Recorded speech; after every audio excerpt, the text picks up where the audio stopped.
मैं सुरेश कुमार आप सभी का इस क्लास में स्वागत करता हूं।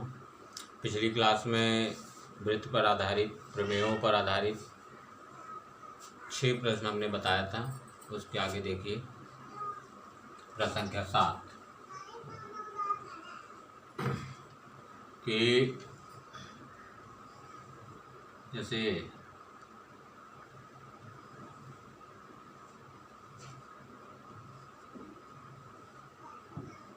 वृत्त की 2 जीवाएं ए बी और सी डी। प्रश्न में दिया है कि ए बी बराबर सी डी और ए ओ बी बराबर 70 अंश। कोण ए ओ बी बराबर 70 अंश। तो सी ओ डी बताइए, कोण सी ओ डी। ठीक है, तो देखिए वृत्त के प्रमेयों में हमने शुरुआती प्रमेय में बताया था कि समान जीवाएं या बराबर जीवाएं केंद्र पर समान कोण अंतरित करती हैं। तो प्रश्न में आपको दिया है इसीलिए कि ए बी बराबर सी डी की आप जानते हो तो उसका उपयोग करिए। ए बी बराबर सी डी है तो दोनों जीवाएं केंद्र पर समान कोण अंतरित करेंगे। पहली वाली जीवा 70 अंश कोण अंतरित कर रही तो ए बी कितना अंश करेगी? 70 अंश। यही आपका आंसर। ठीक है, अगला प्रश्न देखिए कि जैसे अगला प्रश्न आपका है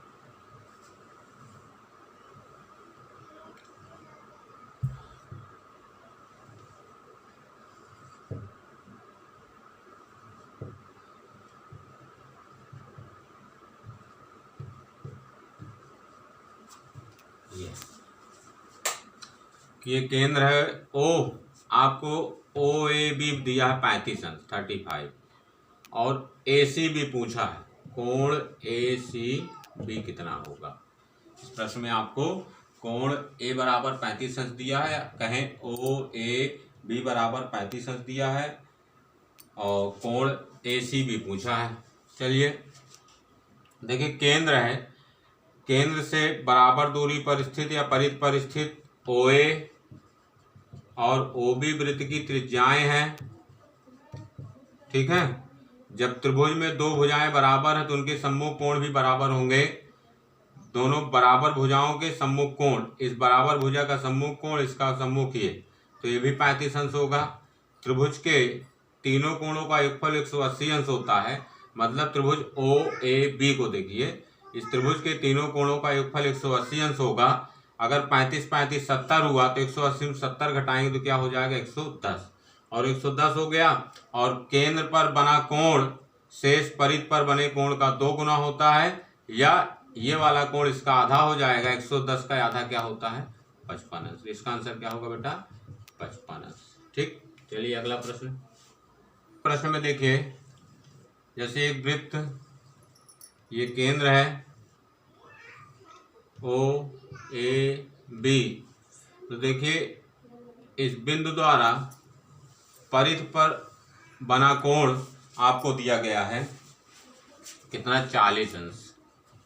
तो आपसे प्रश्न में पूछा है ए ओ बी क्या होगा। तो लगभग आपसे बनने लगे होंगे भाई, ये केंद्र पर बना कोण शेष परिध पर बने कोण का 2 गुना होता है। 40 का डबल क्या हो जाएगा? 80 अंश। ठीक है, चलिए अगला प्रश्न देखिए। ये जैसे 10वां प्रश्न है कि आपके वृत्त में BC एक व्यास है जिसमें BC द्वारा परिध पर बना कोण A है और ACB बराबर दिया है 30 अंश। तो आपसे पूछा है प्रश्न में कि CDA कितना होगा। कोण CDA की माप कितनी होगी? CDA कितना होगा? देखिए आपको पता है कि अर्धवृत्त का कोण समकोण होता है। तो व्यास है, जहां व्यास की चर्चा हो जान लीजिए कि वहां पे अर्धवृत्त का कोण है कहीं ना कहीं। ठीक है, कोई भी चीज प्रश्न में अनावश्यक आपको नहीं दी जाती है। सारी चीजें जानकारी हेतु कि इन सब चीजों को पढ़िए। अगर उस संबंधित आपकी सभी चीजें क्लियर हैं तो प्रश्न मतलब एक चुटकी का है। तो व्यास दिया है तो व्यास का मतलब है कि अर्धवृत्त का कोण है ये। अर्धवृत्त का कोण समकोण होता है, मतलब 90 अंश हो गया। इस त्रिभुज एबीसी में तीनों कोणों का टोटल 180 अंश होगा। तो 90 और 30 120 अंश, कितना बचा? 60 अंश। ये हो गया 60 अंश। ठीक है। अब देखिए जीवा AC है, जीवा AC से एक कोण आपका ये बना है, ठीक है, एक कोण ये बना है, और यदि हम इसको D पॉइंट से मिला दें ये, तो दूसरा कोण बन गया D, ADC या CDA, ठीक है। आपको याद आ रहा, हमने बताया था प्रमेय ना कि एक ही वृत्तखंड के कोण बराबर होते हैं। तो देखिए जीवा के दोनों बिंदुओं से वृत्त के एक ही हो, एक कोण ये बना है और एक कोण ये दोनों आपस में बराबर होंगे, 60 अंश है तो 60 अंश होंगे।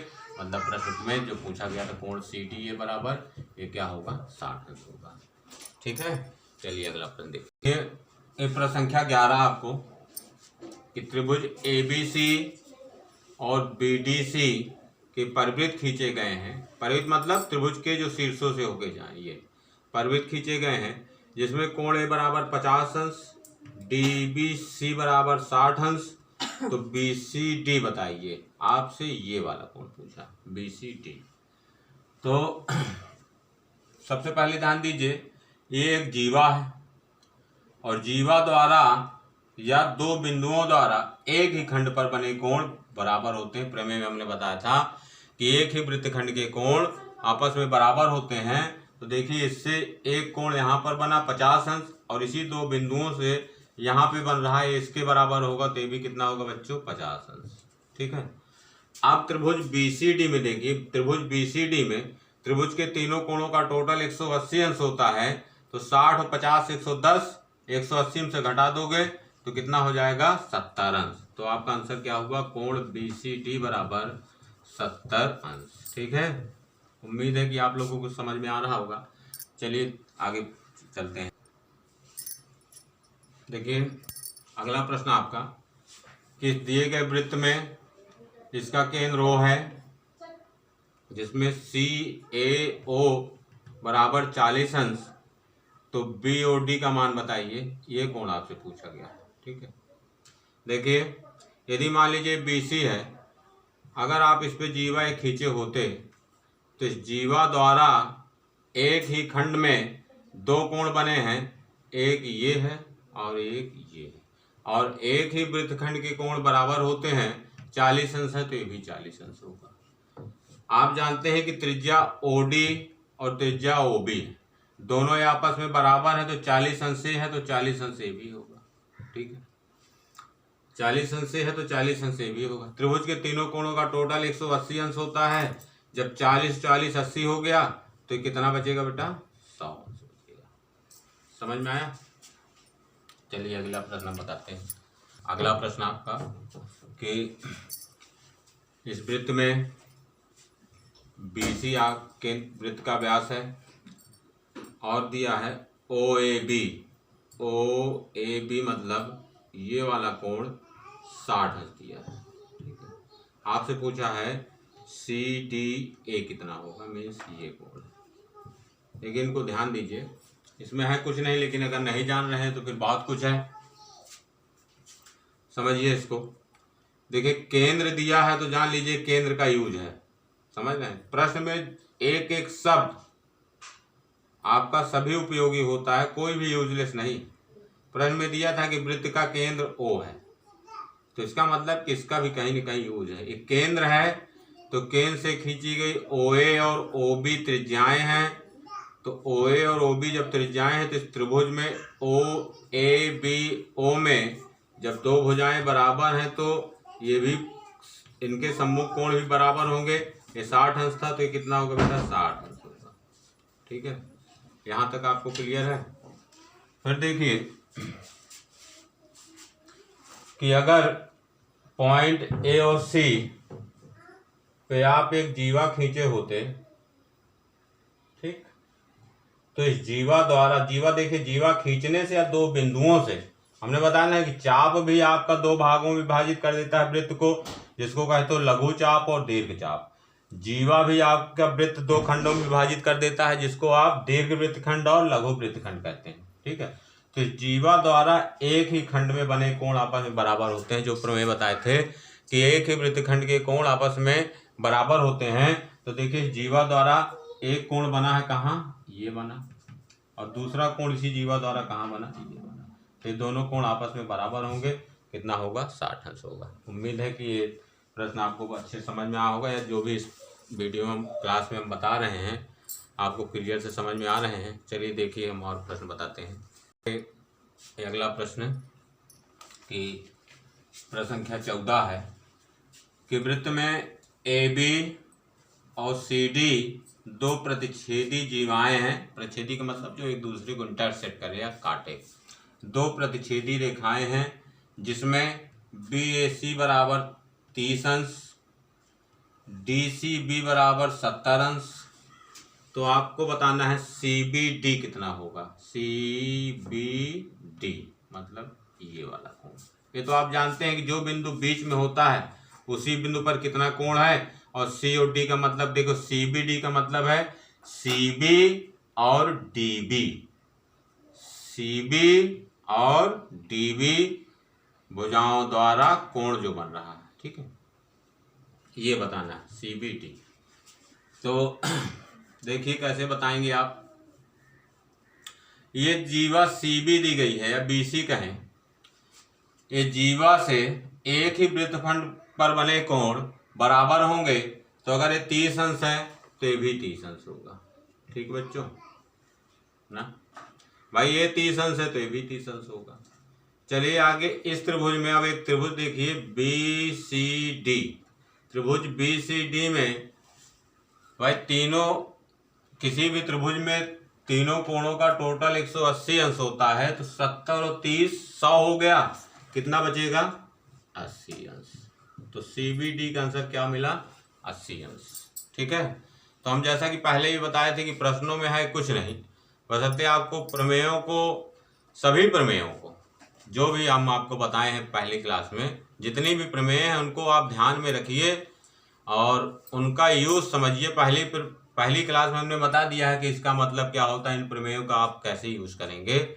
तो इन प्रश्नों को आप सेकंड से भी कम समय में कर सकते हैं, आप डिपेंड करता है कि आपकी प्रैक्टिस कैसी है।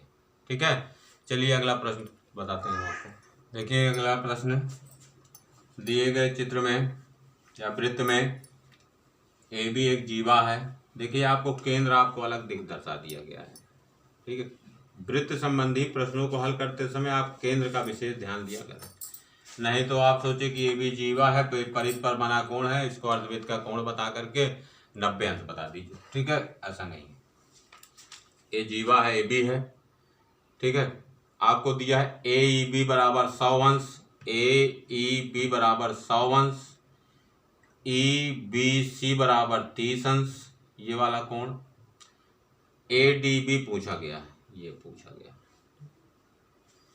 तो देखिए किस हिसाब से करेंगे कि आपको पता है कि एक रेखा पर 180 अंश का कोण बनता है ना भाई, किसी भी लाइन पर 180 अंश का कोण बनता है, जिसको आप रेखीय कोण या लीनियर एंगल कहते हैं या ऋजु कोण कहते हैं।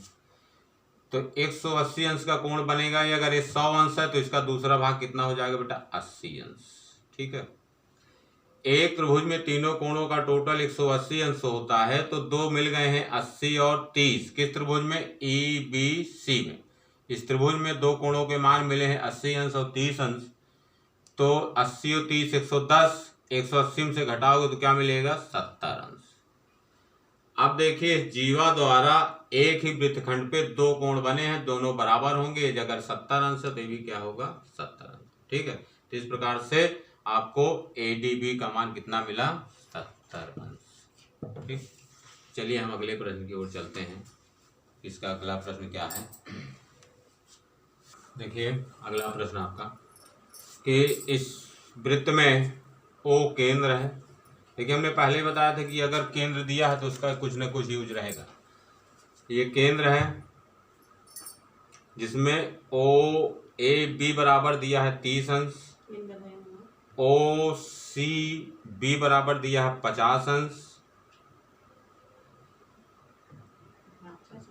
आपसे पूछा गया है प्रश्न में कि AOC क्या होगा, एंगल AOC का मान कितना है। ठीक, चलिए देखिए, जो बताए थे कि केंद्र दिया तो इसका कुछ ही होगा। एक केंद्र है तो मतलब OA इसकी त्रिज्या हो गई, OB त्रिज्या है। ठीक है। ओ ए त्रिज्या है, ओ बी त्रिज्या है, ये दोनों भुजाएं बराबर हैं। कौन से त्रिभुज में? ओ ए बी में। इस त्रिभुज में दो भुजाएं बराबर हैं तो इनके आधार कोण भी बराबर होंगे या सम्मुख कोण भी बराबर होंगे। 30 अंश है तो ये कोण भी 30 अंश होंगे। कितना? ओ बी ए केवल कोण ओ बी ए बराबर मिलेगा 30 अंश। ठीक है, आगे चलिए। ओ सी भी आपकी वृत्त की त्रिज्या है और ओ बी भी त्रिज्या है। इस त्रिभुज में ओ सी बी में, त्रिभुज ओ सी बी में ओ सी बराबर ओ बी, तो ये आधार कोण बराबर होगा। ये 50 अंश है तो ए भी पूरा 50 अंश होगा। ठीक, जब ये कोण पूरा कोण 50 अंश है, पूरा कोण का मतलब O B C, O B C कितना मिला है? 50 अंश, और ओ बी ए कितना मिला था? 30 अंश। ठीक है, तो छोटा वाला कोण मतलब ये वाला, 50 हम मिटा देते हैं, ये वाला, ये कितना होगा? ये तो यहां तक पूरा 50 है, ये तो 50 में से जब 30 घटाओगे तो क्या मिलेगा बेटा? 20। अब चलिए वही प्रमेय जिसको हमने बताया था कि कई प्रकार से घुमा फिरा के आपको प्रश्नों में दी रहती है कि जिसका यूज करना आपको समझ में नहीं आता है, वही हमने बोला था कि इस प्रमेय को बहुत अच्छे समझ लीजिए। जिसको बताया था कि प्रमेय नंबर 18 बहुत यूज किया है कि वृत्त के केंद्र पर बना कोण, ठीक है, शेष परिध पर बने कोण का 2 गुना होता है। तो देखिए इस वृत्त पर बना कोण ये 2 बिंदु द्वारा, ठीक है, और इन दोनों बिंदुओं को हमने बताया था कि वापस इस चाप के अलावा इस पूरी परिध पर कहीं पर भी मिला देंगे, इसका आधा बनेगा। तो देखिए कहाँ मिला है? ये जाकर के लाइन यहाँ और ये वाली लाइन जाकर के यहाँ, मतलब यही है, वही उसका आधा कोण है। तो जब 20 है और इसका ये आधा है, या कहने चाहिए इसका डबल कितना हो जाएगा बेटा? 40 अंश। ठीक है, उम्मीद है कि समझ में आया होगा। जहाँ दिक्कत होगी थोड़ा सा इसको बैक करके देख लीजिएगा। वैसे हम इतना स्लो बताते हैं कि आपको बैक करने की ज़रूरत नहीं है। चलिए हम अगले प्रश्न की ओर चलते हैं। देखिए अगला प्रश्न, अब हम आपको कुछ चक्रीय, चतुर्भुज और वृत्त की स्पर्श रेखा संबंधित 2-4 प्रश्न बता दें जिससे कि आप बचे हुए प्रश्नों को हल करें। तो उसी पे आधारित आपका ये अगला प्रश्न है कि दिए गए प्रश्न में ABCD एक चक्रीय चतुर्भुज है और जिसमें दिया है AB समांतर CD, AB parallel CD, AB समांतर CD। तो कोण ABC बताइए, कोण ABC बताइए और ABC कितना होगा। तो प्रश्न में दिया है कि AB समांतर CD है, AB समांतर CD है, तो इससे क्या निष्कर्ष आप निकालेंगे? भाई चक्रीय चतुर्भुज में आप पहली चीज पढ़ें कि चक्रीय चतुर्भुज के सम्मुख कोणों का योगफल 180 अंश होता है। ठीक है, पहली प्रमेय बताएं। और दूसरी प्रमेय तो बताएं कि उसका बहिष्कोण अपने दूरस्थ अंतः कोण के बराबर होगा। केवल यही 2 प्रमेय मुख्य हैं इसकी, और इन दोनों से तो अभी नहीं आने को है कुछ। तो देखिए जो समांतर दिया है वही से आप निष्कर्ष निकालिए कि जब किन्हीं भी दो समांतर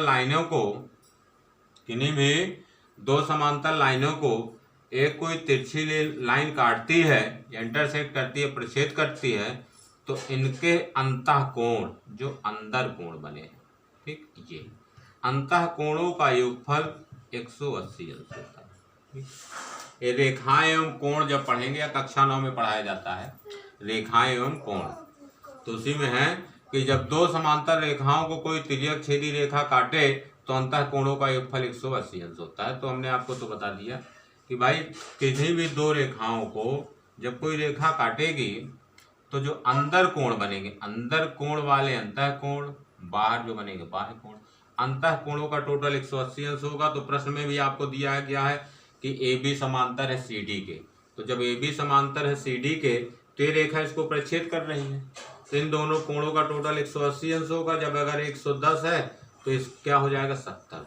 ठीक है, अब चक्रीय चतुर्भुज की पहली प्रमेय कि चक्रीय चतुर्भुज के सम्मुख कोणों का योगफल 180 अंश होता है, तो 70 अंश का एक कोण है, तो इसके सामने वाला बचा हुआ क्या होगा 180 अंश, क्योंकि इन दोनों का टोटल कितना होना चाहिए 180 अंश। ठीक है, तो प्रश्न में था कुछ नहीं, केवल इसका बेसिक कॉन्सेप्ट आपको नहीं पता होगा कि जो अभी हमने ये बताया, बाकी तो हमने प्रमेय बता दिया था आपके शुरुआती पहली क्लास में।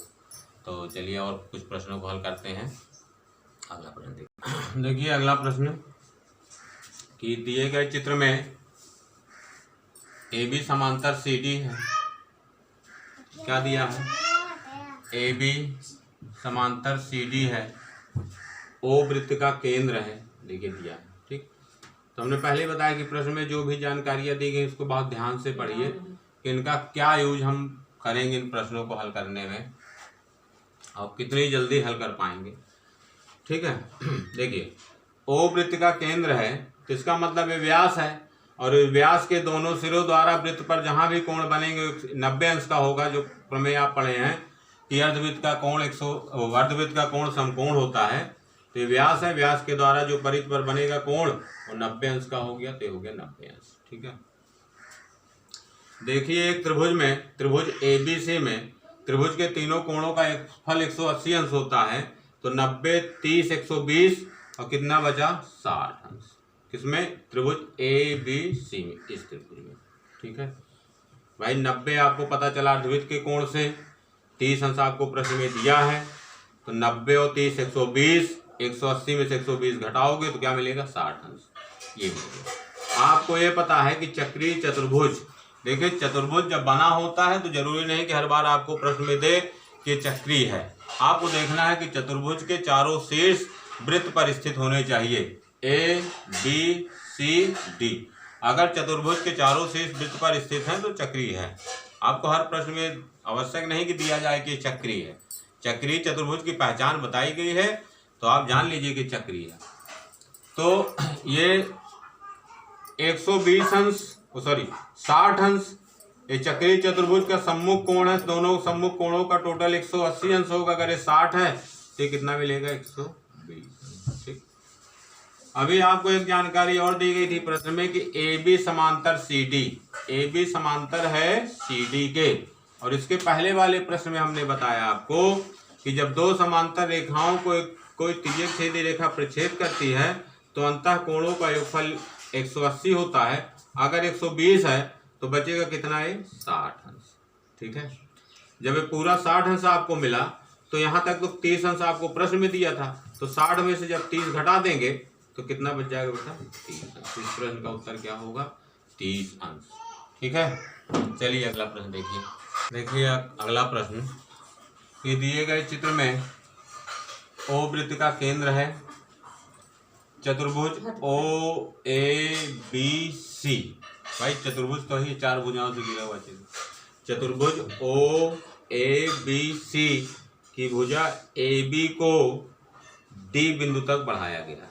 ठीक, AB भुजा को D बिंदु तक बढ़ाया गया, तो CBD का मान कितना होगा। आपसे पूछा है कोण CBD का मान कितना होगा। ठीक, चलिए अभी तो यहाँ पे आपको हो सकता है कि कुछ न समझ में आता हो कि इसमें कौन सी प्रमेय लगाना है या क्या करना है। कहीं कहीं हमको कुछ थोड़ी सी रचना अपने से करके कुछ प्रमेय का रूप देना होता है। यदि हम देखिए केंद्र पे कोण बना है, ठीक है ना, जब केंद्र पे कोण बना है, यदि इन दोनों बिंदुओं द्वारा कहीं पर भी एक कोण हम बना दें, कहीं पर भी इस परिधि पर, तो इसका ये आधा होगा। देखिए मान लीजिए हमने यहाँ मिला दिया इसको, ठीक, कोई नाम दे दीजिए ABCD हो गया। अगर 110 है तो इसका आधा क्या हो जाएगा 55। इस प्रमेय का बहुत ही ज्यादा यूज है अर्ज। ये समझ में आया भाई, ये केंद्र पे बना कोण शेष परिधि पर बने कोण का 2 गुना होता है। इस कोण का 2 गुना होता है, या कहना चाहिए इसका आधा ये होता है। तो चलिए ये हो गया, और इसी के साथ साथ आपको एक चक्रीय चतुर्भुज भी मिल गया। चक्रीय चतुर्भुज कौन सा मिला ABCE। चक्रीय चतुर्भुज इसलिए है क्योंकि इसके चारों शीर्ष वृत्त पर हैं ABCE। और हमने चक्रीय चतुर्भुज की जो दूसरी प्रमेय आपको बताई थी कि यदि किसी चक्रीय चतुर्भुज की किसी भुजा AB को बढ़ाया जाए, किसी भी भुजा को बढ़ाया जाए तो उससे बना बहिष्कोण, इस प्रकार बना बहिष्कोण अपने दूरस्थ अंतःकोण के बराबर होता है। तो इसका मतलब कि CBD का मान कितना हो जाएगा, 55 अंश। ठीक है, तो इस प्रकार से प्रश्न हुआ। चलिए एक दो प्रश्न हम आपको बता देते हैं स्पर्श रेखा पर संबंधित कि दिए गए वृत्त में O वृत्त का केंद्र है, PT इसकी स्पर्श रेखा है, OD त्रिज्या है जो 10 सेंटीमीटर है। वृत्त की स्पर्श रेखा केंद्र से स्पर्श रेखा की यहाँ पर ये दूरी जो दी गई है 26 सेंटीमीटर है। आपको स्पर्श रेखा की लंबाई बताना है। तो हमने शुरुआती पहले क्लास में हमने बताया था कि वृत्त की स्पर्श रेखा के स्पर्श बिंदु से कोई त्रिज्या खींची जाए तो त्रिज्या स्पर्श रेखा पर लंब होती है। लंब होती है का मतलब कितने अंश का कोण बनाती है, 90।